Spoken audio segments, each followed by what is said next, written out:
The race for the ANC's top posts intensified. In fact, it is intensifying with the nomination process having closed earlier this month, with the party's President Cyril Ramaphosa facing the Phala scandal and digital vibes still haunting Dr. Mkhize. A Standard Bank report shows that Paul Mashatile might benefit from this. Despite being nominated for deputy president position, analysts believe that Mashatile is in a good position to run for presidency should Ramaphosa or Mkhize be barred from contesting. For more on this story, I'm joined by Paddy Harper, who is with the Mail and Guardian. Paddy, thank you so much for making time for us. First of all, let's explain the context with which Standard Bank has produced this report. It's an internal report. I saw a few people asking, why does Standard Bank think they can release a report like this, and what do they have to do with politics of the ANC? Okay. Hi. Yes, the report, it's part of a series that's called a weekly talking point. It's a weekly briefing that Standard Bank's political economy research, the research division, does for kind of key institutional and corporate investors. This is the third that I've seen that kind of deals with the ANC elective conference, so it's not as if it's something that's kind of singled out Mashatile, etc. It's essentially, I mean, them providing kind of real-time information for their clients in terms of sort of protecting them. And I mean, it's not something that's either untoward or sinister. It's what banks do. I mean, every kind of big financial house would be doing the same thing. It was meant for their own internal clients. It wasn't meant for publication, but it made its way to us and it was published. Yeah. So this report seems to suggest Paul Mashatile is well positioned to benefit from the scandals that are facing these two presidential hopefuls. Why do they believe so, that he could actually be a compromise candidate? They look at two sets of processes. The first is, the sort of the actions of the Integrity Commission and the potential which they have still for either the president or Dr. Mkhize to be barred from standing. They look at, secondly, how Mashatile has consolidated his own position politically across the party by having what people kind of call lightly the Holy Trinity. He's the Treasurer General, he's acting Secretary General, acting Deputy Secretary General. That gives him a massive amount of influence and reach across the party.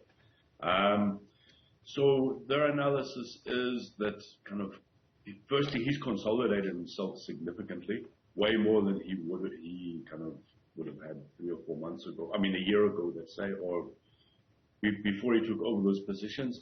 And then secondly, that there's a kind of a hope or an estimation on his part that the kind of legal processes and the ANC's internal integrity processes would remove the other two candidates. That's sort of where it's nothing that's cast in stone. As you were saying earlier, the nominations are in. But I mean, what they're doing really is kind of pointing out that this is a process that's taking place quite quietly. They use the term stealthy in reference to Mr. Mashatile's kind of campaign. So it's understanding it like that. Yeah, I saw that KwaZulu-Natal seems to be unhappy with Mashatile because they feel, he may accept nomination from the floor should the opportunity arise. What does this unhappiness mean? Because I saw some leaders saying they will review the province's support for him. Absolutely. Look, quite kind of separately to the Standard Bank analysis thing, there's been an agreement between Mashatile's people on the ground and KZN as a kind of cross-nomination. They would back his campaign nationally, his people in turn would back Zweli Mkhize. From looking at the very early indications of what's happening in the provinces in terms of nomination, KZN delivered wholeheartedly. I mean, they had a massive number of votes. I can't remember the exact figure now, but it was kind of 600 to President Ramaphosa's 60. Conversely, we looked at Mpumalanga. They delivered 11 for Mkhize, 100 and something for Ramaphosa. So the indications are that they haven't delivered on, Mashatile's people haven't delivered on their side of the deal. As a result, the KZN regional secretaries are angry. They've had their own meetings. They've discussed it with the province. The provincial secretary confirmed to me yesterday that They are angry over it. They believe they've delivered for Mashatile and he hasn't delivered for their man Mkhize. As a result, they're now starting to talk about other potential deputy president candidates that mentioned Senzo Mkhize by name, and they've also indicated that they have not closed off negotiations with the backers of the incumbent Cyril Ramaphosa. So things are very fluid, but one has seen a big backlash against this apparent failure to deliver. There's also, Mr. Mashatile made some comments during the course of the week saying essentially that the legal and ethical baggage carried by the potential legal problems facing both Mkhize and Ramaphosa were potentially bad for the party and could cost them in 2024. That has poked the hornet's nest somewhat. That didn't go down well in KZN at all. We're at this point in time. Digital vibes are not.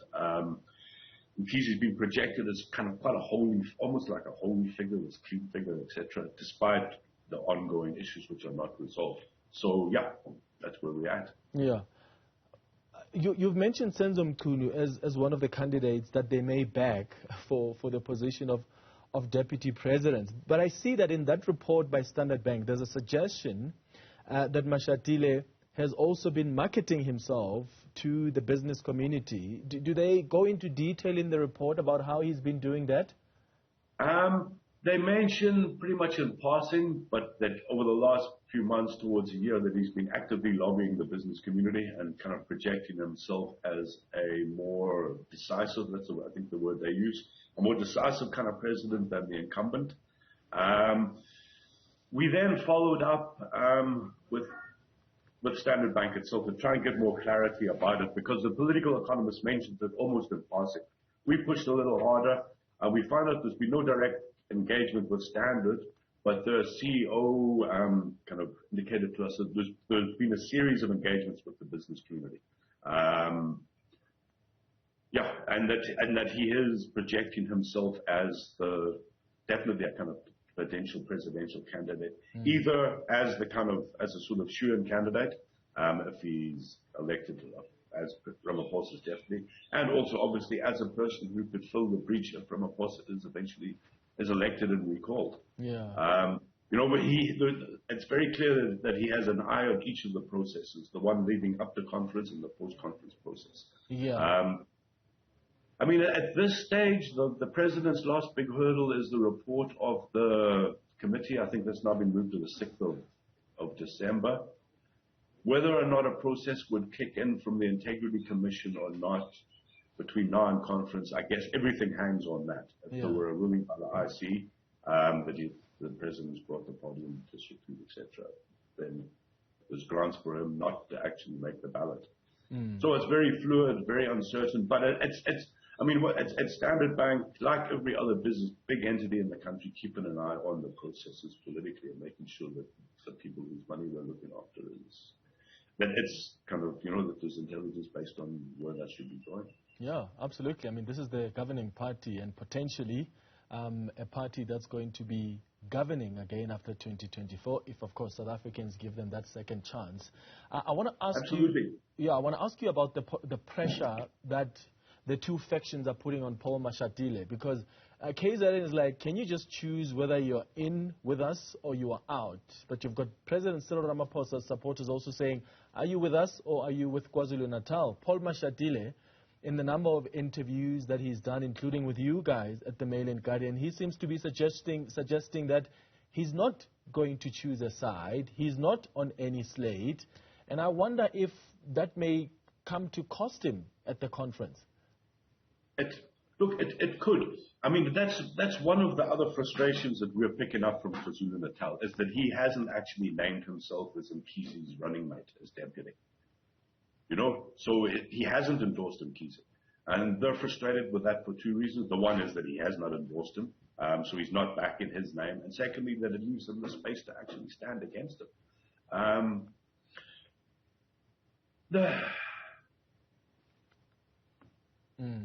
Yeah, so that's going to really, really be interesting, Paddy, and I appreciate you coming through to share with us what that Standard Bank report says in detail. That's Paddy Harper, who is a journalist with the Mail and Guardian, speaking to us about that Standard Bank report that's suggesting that Paul Mashatile may find himself in a position to be a compromise candidate, given the scandals that are facing Dr. Mkhize and Cyril Ramaphosa, who are the top two presidential candidates.